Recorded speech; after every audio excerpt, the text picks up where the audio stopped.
Silakan saudara duduk. Shalom saudara. Satu kehormatan saya boleh hadir, berdiri di hadapan saudara untuk menyampaikan apa yang menjadi isi hati Tuhan. Terima kasih buat Tuhan Yesus tentunya yang mengundang saya, tuan rumah di tempat ini, gembala, koordinator, dan juga seluruh jemaat Tuhan yang dikasihi oleh Tuhan. Saudara bersuka cita? Amin.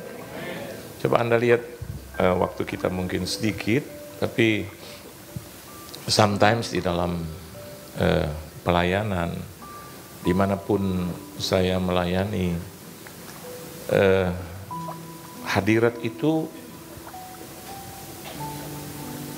biarkan bekerja. Ya, jadi kita tidak harus terikat dengan apapun, ya. Tetapi sesuatu yang mengalir, sesuatu yang keluar dari hati yang terdalam, sebetulnya itu yang disukai oleh Tuhan. Ya. Oleh sebab itu, di dalam pelayanan, bahkan dalam hidup saya berusaha untuk menghindari 3 hal itu. Yang pertama adalah manipulasi. Saya tidak suka di dalam pelayanan atau berusaha untuk tidak memanipulasi kuasa, kehadiran, ataupun namanya yang agung itu. Karena akan membuat kita menjadi semakin sulit. Biasakan hidupmu tidak ada di dalam manipulasi. Mungkin dalam istilah sehari-hari kebohongan gitu ya, saudara. Be the truth, ya. Telling the truth, ya, just the way you are, itu yang Tuhan sukai. Yang kedua, saya juga menghindari kata munafik atau kemunafikan. Ya, di atas panggung kita cerita atau di gereja kita bilang Tuhan itu baik, dan seringkali di dalam ibadah kita banyak melihat orang-orang yang kelihatannya suci, kelihatannya kudus gitu, ya. Maksud Tuhan, kalau kelihatan di gereja suci, kudus, teruskan sampai di luar sana. Amin. Jangan hanya stop, berhenti dalam ibadah, ya. Tapi lanjutkan, ya, kekudusan, ya, kebaikan, ya, kebenaran, ya. Jangan munafik. Kita bilang satu sisi kita menyembah Tuhan, tetapi di luar sana kita mempermalukan Tuhan, ya. Dan yang ketiga, saya juga tidak suka untuk ada di dalam malpraktek, ya, atau teori yang kita baca ternyata tidak sesuai dengan apa yang kita kerjakan. Jadi ini bicara tentang kesalahan. Jangan hidup dalam kesalahan demi kesalahan. Halo, amin saudara. Hiduplah dalam kebenaran, amin. Ya, teori yang Anda baca, Alkitab yang Anda baca, kata-kata yang Anda baca, itu yang harus kita lakukan. Jangan melakukan perbuatan yang salah. Salah dalam artian kata kita adalah manusia yang terbatas, manusia yang penuh dengan kekurangan, iya. Tapi saya tidak mau lagi untuk bilang bahwa kita adalah manusia-manusia yang lemah. Sebutkan bahwa engkau memiliki keterbatasan. Ya, akui bahwa engkau memiliki banyak kekurangan. Tapi jangan bilang engkau adalah manusia yang lemah, karena Yesus sudah menguatkan kita. Beri tepuk tangan yang meriah buat Tuhan. Nah, di dalam mungkin 20 menit, 25 menit ke depan, ya, kita akan melihat apa yang Tuhan taruh di hati saya.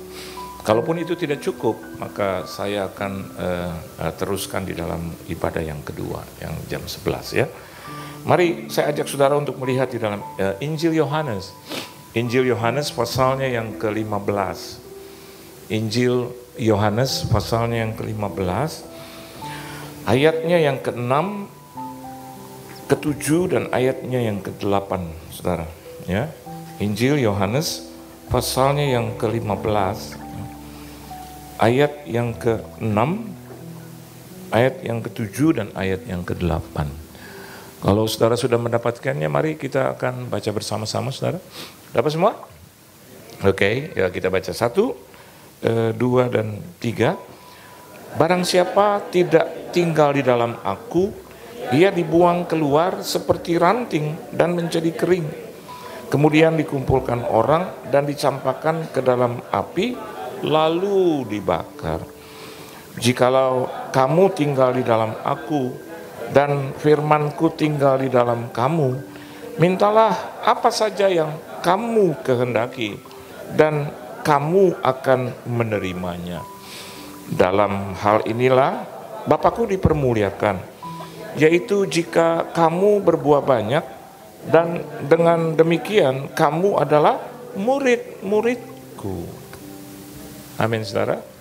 Saudara, kita akan lihat reverse, ya, kita lihat terbalik. Kita mulai dari ayat yang ke-8. Alkitab katakan bahwa dalam hal inilah, ya, dalam hal inilah, ya. Jadi Tuhan dalam kehidupan saya dan Anda di ruangan ini punya rencana yang baik. Amin, saudara. Dia memiliki satu pemahaman tentang hidup yang dianugerahkan kepada kita, bahwa selayaknya saya dan Anda di tempat ini berjalan di dalam rencana itu untuk mencapai tujuan yang hakiki, ya, tujuan yang sebenarnya. Nah, seringkali kita sebagai orang Kristen, orang yang percaya bahkan suka terbius, atau tadi saya katakan iblis memanipulasi rencana dan tujuan Tuhan yang mulia. Oleh sebab itu, di tengah perjalanan kehidupan orang yang percaya, seringkali kita mendengar bahwa mereka keluar dari jalur itu. Anda lihat banyak orang Kristen yang meninggalkan imannya, menukar imannya hanya semata-mata untuk kesenangan duniawi atau kesenangan yang terbatas.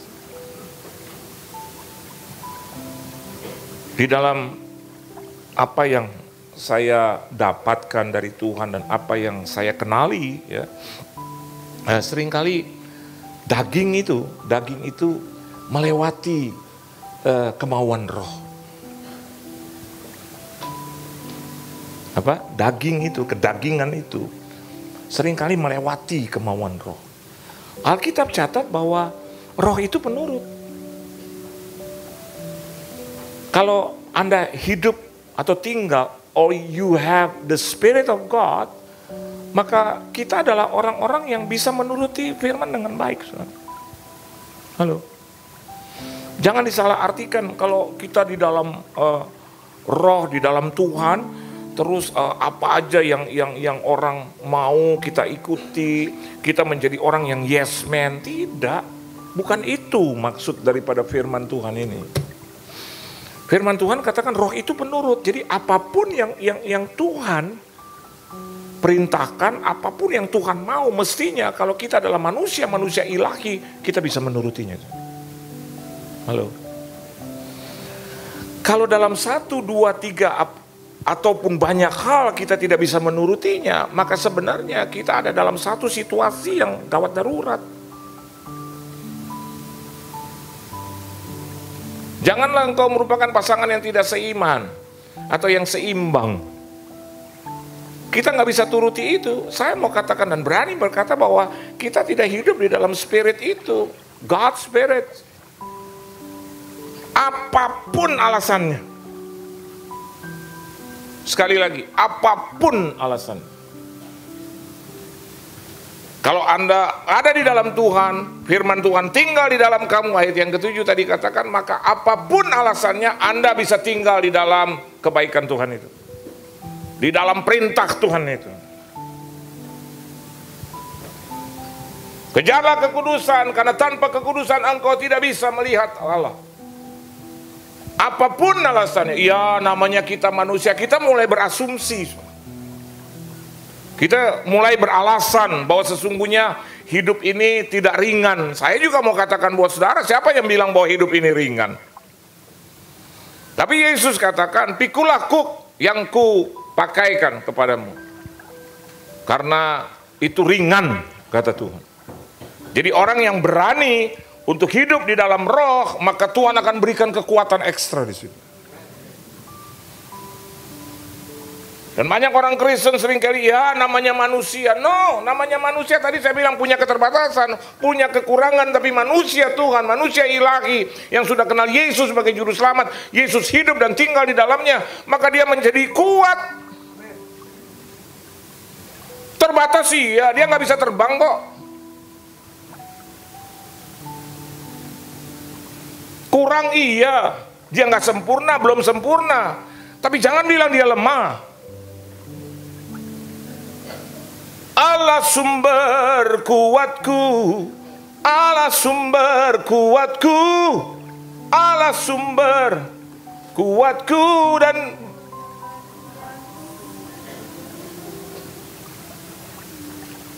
kalau kita tinggal di dalam Tuhan, tiap-tiap hari diperbaharui. Jangan hanya maaf. Jangan hanya cuman hari Minggu diperbaharui, Senin, Selasa, Rabu, Kamis, Jumat, Sabtu, ya. Saya ciptakan lagu itu di tahun 80-an. Hari Senin puji nama Tuhan, hari Selasa saksi nama Tuhan, hari Rabu kerja buat Tuhan, hari Kamis puasa untuk Tuhan, hari Jumat sembah kaki Tuhan, hari Sabtu ajar sekolah Minggu, hari Minggu datang ke gereja. Jadi tidak ada satu unsur yang membuat saya dan Anda terpisah di tiap-tiap hari yang Tuhan berikan buat kita. Anda mau diberkati? Kalau ditanya begitu, aminnya besar. Amin Pak, amin. Gitu, ya. Dan itu juga tidak salah. Ya. Kita mengaminkan apa yang menjadi berkat Tuhan buat kita. Ya. Jadi kalau Anda lihat di ayat yang ke-8, dalam hal inilah Bapakku dipermuliakan. Saudara percaya bahwa hidup kita mempermuliakan Tuhan? Saudara percaya bahwa rencana dan tujuan Tuhan menciptakan kita hanyalah untuk mempermuliakan nama Dia? Ini Alkitab ini. Dalam hal inilah Bapakku dipermuliakan. Dan saya melihat ayat ini sebagai itu sebetulnya adalah tujuan hidup saya, tujuan hidup Anda. Ada yang bilang terus, jadi jalan-jalan di mall nggak boleh Pak? Boleh. Tapi waktu jalan-jalan di mall tetap nama Tuhan yang dipermuliakan. Orang ketemu Anda, itu si Joni tuh. Nama Tuhan dipermuliakan kalau seperti ini. Loh biasanya pelayanan hari Minggu kok sekarang muter-muter di mall itu. Dipermalukan itu. Orang tidak akan pernah menjumpai Anda jam 10 sampai jam 12 atau jam 11 ada di mall karena mereka tahu pasti Anda datang ke rumah Tuhan. Gitu. Dan dalam kesesakan saya juga mengerti hari-hari ini cash flow, cash money itu lagi sulit. Orang lagi wait and see sampai 17 April 17. Tapi saya juga yakin dan percaya bahwa berkat Tuhan itu tidak pernah berhenti dalam hidup kita. Nggak akan pernah. Takkan pernah terlambat pertolonganmu. Ya, nggak pernah. Saya hidup melayani Tuhan, ya, just stop melayani Tuhan. Sekali lagi, just stop melayani Tuhan. Saya nggak punya perusahaan, saya nggak punya bisnis lain, saya nggak punya pekerjaan lain, saya nggak punya penghasilan lain. Just stop melayani Tuhan. Sampai hari ini cukup. 2 anak saya sudah lulus dari satu university yang bergengsi. Bahkan yang ini sedang nanti tanggal 24 mau masuk di UI. Saya suruh dia, pilih university yang kau suka untuk S2. Dia bilang, benar Pak, iya pilih aja. Dan ternyata salah satu yang dia dapatkan undangan itu adalah dari UI. Dan dia merasa, coba deh. Saya bilang kalau kau mau lanjutkan seperti di S1-nya di Paris, silakan. Dan Papa tahu, Papa juga bukan membesar-besarkan, tapi Papa sedang mempermuliakan nama Tuhan. Kalau ternyata engkau mau di Paris atau di Prancis, saya yakin berkat Tuhan mengikuti juga, pasti. Jangan belum apa-apa itu kata negatif, aduh Prancis, kenapa nggak di Ciamis aja, gitu. Itu orang-orang nggak kenal rencana Tuhan. Beriman boleh, amin saudara. Kalau Anda berdoa, jangan berdoa yang kecil-kecil. Oh Tuhan, saya hambamu yang kutuk ini Tuhan, yang kecil ini Tuhan, meminta juga sesuatu tahu diri Tuhan, aku juga mau minta yang kecil-kecil. Kalau kau bisa memberkati aku Tuhan, rumah 2x3, itu kuburan bos. Amin saudara. Yang belum dapat jodoh coba angkat tangan. Yang angkat tangan jujur, yang lain banyak yang gak jujur. Jangan bilang, oh Tuhan dia gak usah direktur, dia gak usah manajer, dia gak usah orang kaya Tuhan, ya miskin pun boleh, ya yang berkekurangan pun gak apa-apa. Tuhan bilang benar nih, gitu. Terus Anda bilang enggak sih sebenarnya cuman pura-pura Tuhan. Mintalah yang besar. Allah kita heran dan mintalah yang besar. Halo. Tuhan, saya ingin berusaha. Tanah saya ini cuma 25 meter Tuhan, tapi saya yakin dan percaya usahaku lebih dari 100 meter. Nah, dengan hal yang kecil ini 25 meter aku bekerja. Aku pakai yang kecil dulu karena aku tahu kalau aku setia dengan perkara yang kecil, maka Tuhan akan berikan yang 100 meter. Gitu. Jangan doa, oh Tuhan, saya juga tahu bahwa yang minta di dunia juga banyak, kurang lebih berapa miliar ya Tuhan ya.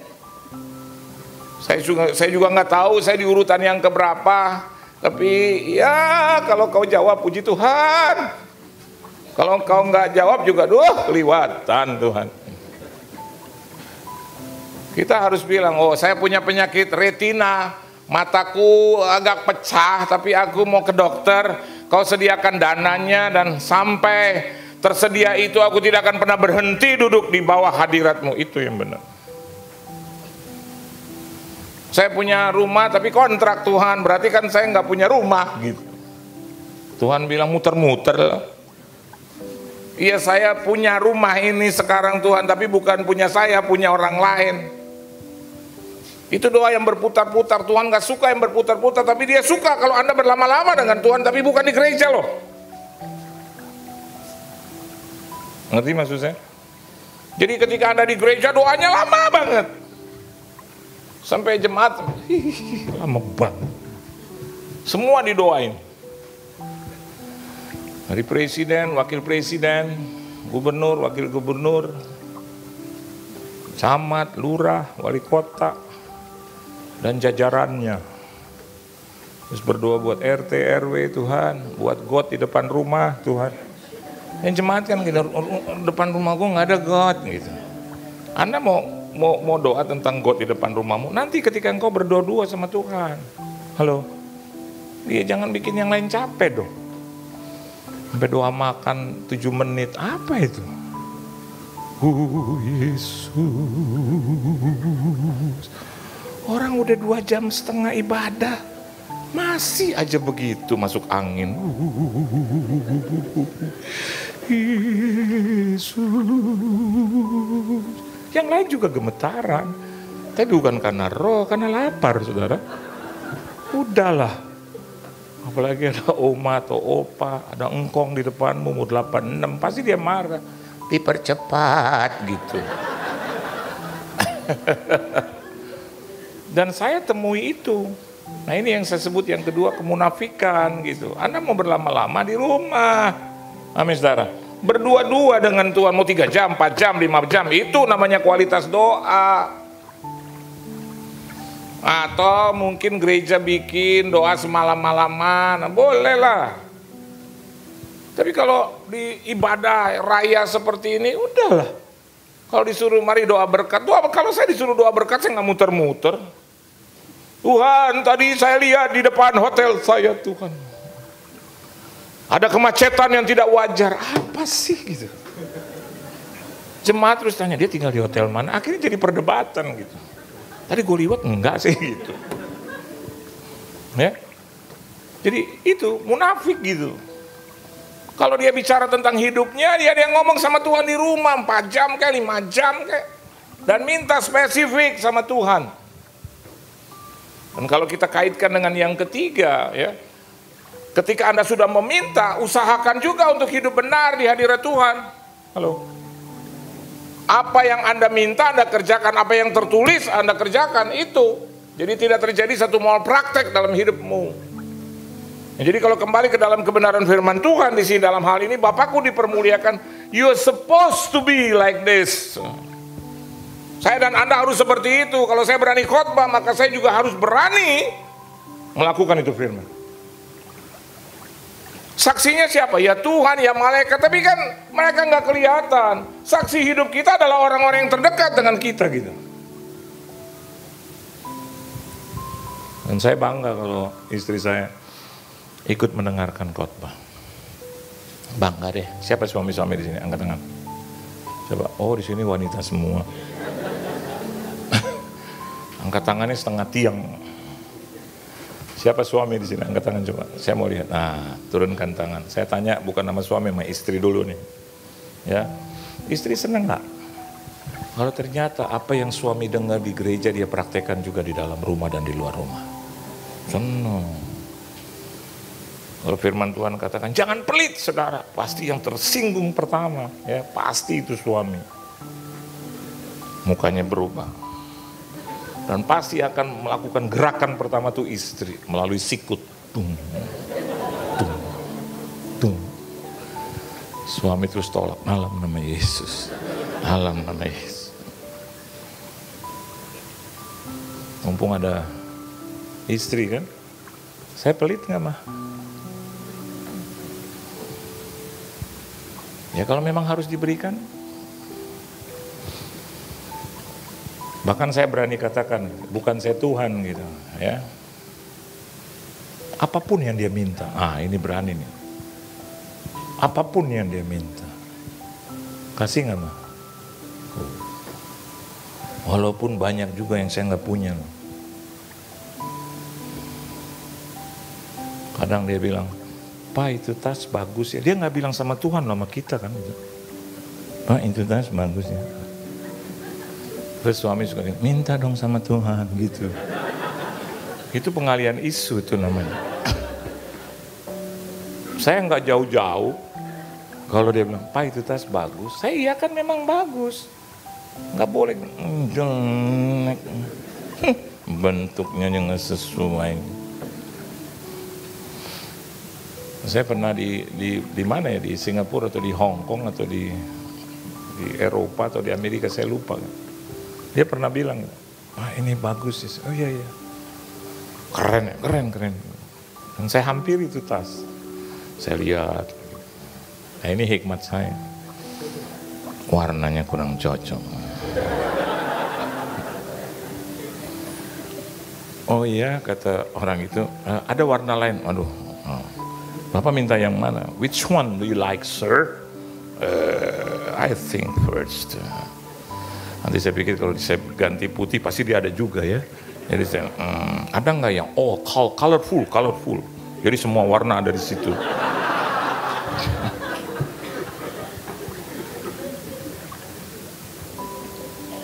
Ini cepet ini, nggak apa-apa. Ya. Dan akhirnya saya bilang, the size? Dia bilang, oh we have all sizes. Waduh. Jujur saya nggak cuma lihat warna, bagi saya no problem. Size no problema. Saya lagi cari itu dia punya price itu berapa ini. Begitu saya lihat saudara, waduh Tuhan Yesus. Itu khotbah setahun bos. Tarais. Saya bilang sama dia, kalau pilih yang lain bisa nggak? Ini kayaknya modelnya hampir sama deh kayak tas kamu. Padahal nggak ada model yang kayak gini, nggak ada. Tapi akhirnya kita sepakati dan ya hanya butuh kemauan aja sih. Ya. Kadang kalau saya ajak dia ke tempat lain, ke toko jam lah katakanlah, dia juga suka. Mata dia mata mahal. Amin. Saya juga mau katakan buat saudara, Anda juga harus punya kualitas melihat, kualitas mata seperti Tuhan. Saya bilang, yang mana nih yang bagus? Tapi dalam hati penolakan gitu. Tuhan, butakan mata rohani. Biar pengertian hikmat tidak ada dalam matanya. Tapi tetap lihat, yang ini sih bagus nih Pak. Nah, kita tahu bersama itu yang mahal. Jadi saya nggak mundur. Saya bilang ya kalau memang kita cukup nih kredit card, ya kalau oke, bener nih yakin mah, yakin. Dan ternyata dia pilih itu. Dan perlu ya tahunan untuk bayar itu kan itu dicicil. Saya bilang sama itu orang, kok ada nggak cicilan seumur hidup? Nggak ada. Bahkan ada enci-enci bilang, Bapak umur berapa sekarang? Gitu. Maksud lo, ntar nggak cukup lagi usia dibandingkan cicilan. Gitu. Ya. Dan kalau dikatakan seperti itu di gereja, ya kita berusaha juga untuk melakukan supaya nama Tuhan dipermuliakan. Dan Alkitab katakan, saya tutup ini ya, yaitu jika kamu berbuah banyak. Jadi apa sih artinya nama Bapa dipermuliakan kalau kita berbuah banyak? Amin. Artinya menghasilkan banyak, setianya banyak. Halo, jangan setia 1-2 di awal pernikahan sama di akhir, menjelang mati. Saya lihat ada satu omnya teman saya begitu. Setianya di awal karena tantenya cerita, ini nih setianya cuma awal nih Pak Pendeta. Sekarang aja balik ke saya. Dia udah kawin, cerai, puluhan tahun. Kenapa dia berani ngomong begitu? Karena suaminya sudah sekarat. Ini saya tanya dulu, tante, dia setia ya sama tante ya? Karena saya lihat umurnya 80. Enggak, banyak sakit hati gitu. Tanya sama anak-anaknya bilang, benar Pak, ini setianya kurang. Oleh sebab itu, di akhir hidupnya banyak menderita. Memperhatikan aja orang yang kurang-kurang tuh, kurang setia, kurang taat, kurang memberi, akhir hidupnya tuh. Kalau yang tangan kanannya tuh goyang terus akhir hidup tuh, berarti dia kurang memberi. Anda lihat tangan mana gitu, kalau tangan kanan udah deh dia kurang memberi. Kalau akhir hidupnya dia di gereja gitu terus ya, tapi tepuk tangan pelan-pelan karena udah tua, dan dia tepuk tangan begini, berarti dia banyak main judi.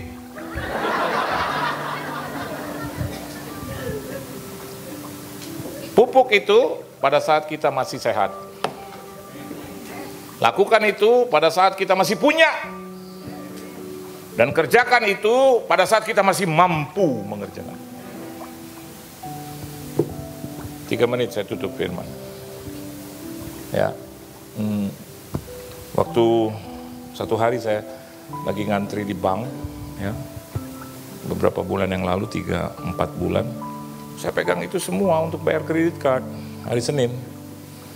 Terus tiba-tiba roh Tuhan bilang sama saya, kamu keluar dari barisan karena uang ini kamu harus berikan kepada kakakmu. Kakak saya cuma 1 karena saya anak nomor 2. Saya protes, saya bilang nggak bisa dong Tuhan. Orang ini mau bayar kredit card karena hari ini juga jatuh tempo. Yang terakhir, hari terakhir. Tuhan bilang keluar dari barisan. Ada 9 dan 10 yang ngantri, jadi cukup bagi Tuhan untuk ngomong sama saya. Dan kurang bagi saya untuk memperhatikan itu. Karena itu semakin lama makin dekat, 1 orang lagi terus Tuhan bilang cepat daripada kau menyesal. Dan untungnya gitu, saya mau untungnya karena ya roh Tuhan itu hebat, bukan saya. Begitu keluar dari barisan saya ke rumah, adik saya belum mandi, saya bilang yuk pakai motormu kita pergi ke kakak. Dia bilang kenapa? Tuhan suruh. Oh jadi nggak bayar kredit kan? Nggak usah, Tuhan yang suruh. Lebih baik uang melayang daripada nyawa melayang. Lebih baik uang melayang daripada kesehatan melayang. Bener. Udah sampai di rumah kakak, dia terima, terus dia bilang ada apa nih? Saya bilang ini ada berkat dari Tuhan. Wah dia nangis. Dia bilang aduh luar biasa. Terus karena kemarin sampai sore aku pinjam uang ke sebanyak orang. Dan kumpul semua untuk penyakit, aku kena penyakit. Nah, saya baru sadar juga gitu bahwa dia baru kemarin ke dokter. Dan selesai, terus saya bilang berapa itu dokter, harga jumlah uangnya. Dia bilang sama saya, kita hitung dulu berapa yang kau kasih gitu. Waktu dia hitung ternyata melebihi daripada apa yang dia bayar ke dokter. Nah, saya rasa senang, kenapa? Karena justru pada saat kita masih mampu, masih kuat, masih mau, Tuhan lakukan itu. Dan itu tabungan itu, deposito buat kamu. Ketika engkau kena sakit penyakit, ketika engkau menderita, maka tabungan itu akan keluar itu semua. Apa yang kau tabur itu kau tuai. Oh dia nangis, dia peluk saya. Dan akhirnya saya berjanji dia, mungkin karena terlalu emosi. Saya bilang nanti ya, kalau ada apa-apa hubungi saya aja, berapapun juga saya bayar. Itu ngomong di situ, saudara. Saya pikir Tuhan sembuhkan kan gitu. Ternyata 2 minggu yang lalu saya dapat berita gitu, ada dia perlu dana lagi. Saya, aduh Tuhan Yesus. Dan Tuhan ngomong sama saya, jangan belaga bego loh gitu. Akhirnya ya kasih lagi gitu. Tapi saya lihat gini, apa yang saya kasih, saya tidak merasa rugi. Karena dipakai oleh Tuhan gitu. Dipakai oleh Pak Jokowi saja, Anda sudah bangga gitu ya. Nggak usah dipakai di telepon aja. Piye kabari, Anda kaget. Aduh Pak Jokowi, terima kasih loh Pak. Ya saya Jokowi itu kok, presiden yang yang justru ingin memperhatikan rakyatnya, katakanlah begitu. Anda pasti bangga. Kalau perlu itu dia punya suara Anda rekam. Apalagi Anda dipakai oleh Tuhan. Dan ternyata Tuhan kembalikan itu berlipat-lipat. Ayo, mempermuliakan Tuhan itu berbuah banyak. Banyak setia, banyak taat, banyak dengar firman, banyak memberi, banyak melakukan kebenaran firman. Maka nama Tuhan selalu dipermuliakan dalam firman. Tuhan memberkati saudara. Beri tepuk tangan yang meriah buat Tuhan.